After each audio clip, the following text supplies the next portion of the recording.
So, and there are some concerns, of course. So we want to address those concerns as well. So let's go with that. And let's just talk about, like, we have a few questions regarding products growth and how you're structuring and stuff. Let's just quickly talk about the worst case scenario. Say things don't go well for Mr. Worst case scenario, touch wood, right? Say 2 3 years down the line, you think well, and then you want to take a different direction, and you want to shut down the product for some other reason, right?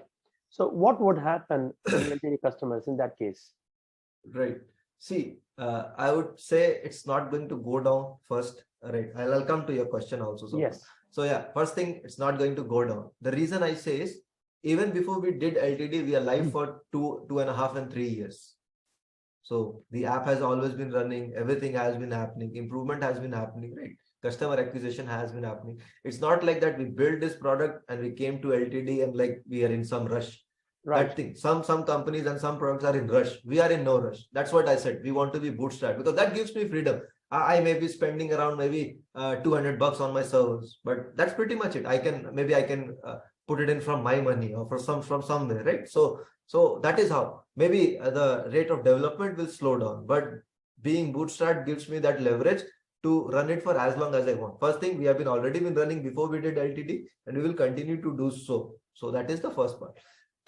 The second thing is we are also getting steady recurring users. So that definitely adds to any product. To sustain a SaaS, you need recurring users. So we are working on that. We are doing that. If you see our blogs, if you see our SEO growth, all those things are also on point and working. So that is because you are my, like, as a team member, right? We all are, as a family, as a team member, need to know where the product is heading. So the SEO is growing, organic traffic is growing. So all those things are also being worked on.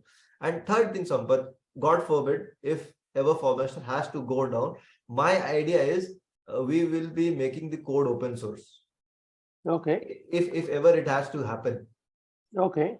Correct. So this is one direction that we have always been exploring, like in what ways can we contribute to the open source community, right? So we build that, we give it out to the world because we are building on an open source platform. We are building open source frameworks and technology. Why also not give it back to that community from where we are taking a lot of things?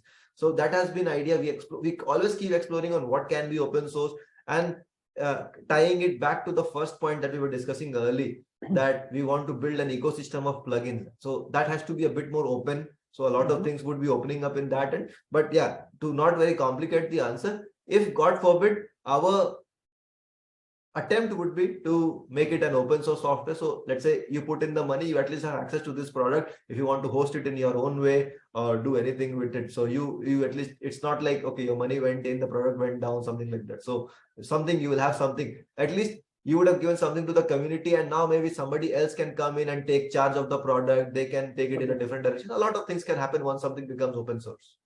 Interesting. Very commendable answer. I appreciate that.